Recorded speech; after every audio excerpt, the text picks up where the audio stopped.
Hi, you're watching TechCrunch TV. My name is Colleen Taylor. Here with me in the studio is the co-founder and president of Optimizely, Pete Kumin. He, along with his Optimizely co-founder, Dan Soroker, just wrote a new book all about A/B testing. So thank you for joining us here. Thank you so much, Colleen. To talk about, the name of the book here is A/B Testing, the most powerful way to turn clicks into customers. Yep. And now Optimizely is an A/B testing tool. Your entire company enables A/B testing. So why the need for a book when they could just go to optimizely.com? It's a really good question. It would have been a lot less effort, too. So the honest answer to that is that building great software that makes A/B testing really easy is only really half of the problem here.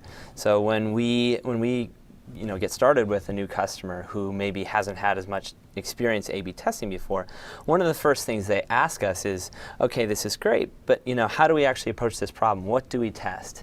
Organizationally, how do we structure this within our company? And those are all questions that you can't answer with software alone. And so we wanted to take a lot of the things that we've learned over the past 4 years and condense them into a resource that we could hand to new customers or anyone else who's interested in learning about A/B testing so that they could start thinking about these questions too.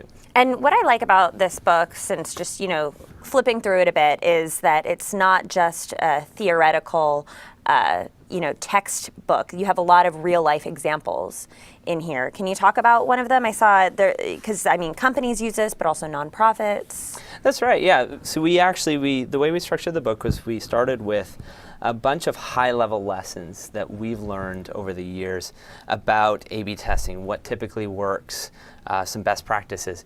And for each of those for each of those lessons, we try to include examples of how this played out in the real life. Tests that were very successful, even tests that weren't successful, that help illustrate these lessons.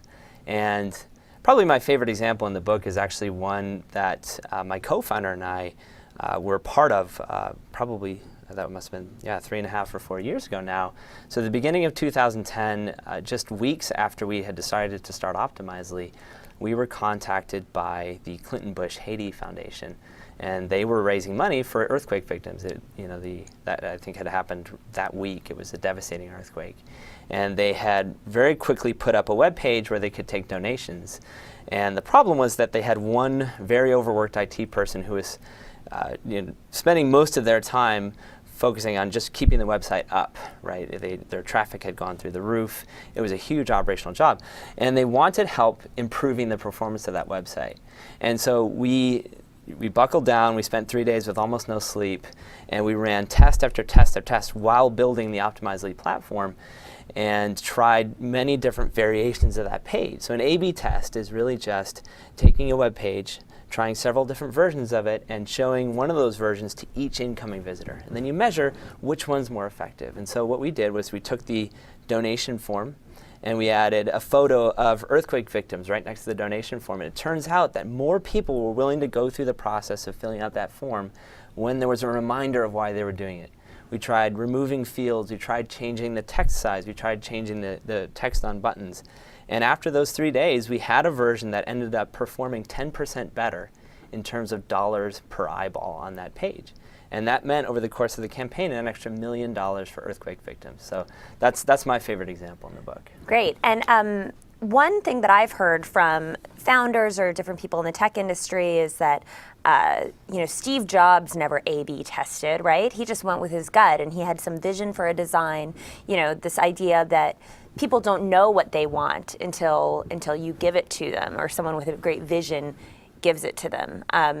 Is there an argument to be made that A/B testing isn't necessary? Well, I think there's an argument to be made that A/B testing isn't the only thing you need, right? You can't A/B test your way from a blank page to a successful business. It's just absurd to even think about.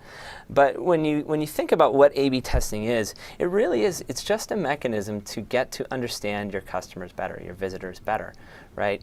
None of us is perfect, not even Steve Jobs. And one of the ways that you can account for that is by going out and talking to customers. And when you have millions and millions of visitors, even thousands of visitors, it's just not scalable to do that with everyone. And sometimes the easiest way to understand how they're going to react to something you want to do on your web page or a product that you're developing is just to try it out and test it.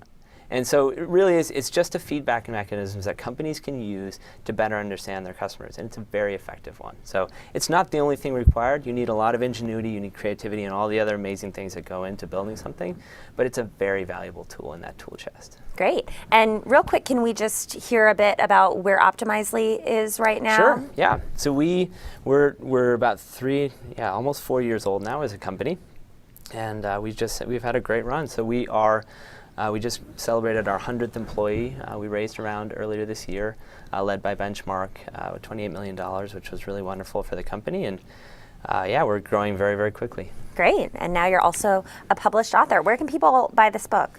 People can buy this book at your local Amazon. Okay. Amazon.com, Yes. A/B Testing by Pete Kumin and Dan Soroker. Thank you for coming by and showing us the book, and good luck. Keep us posted. Thank you so much, Colleen.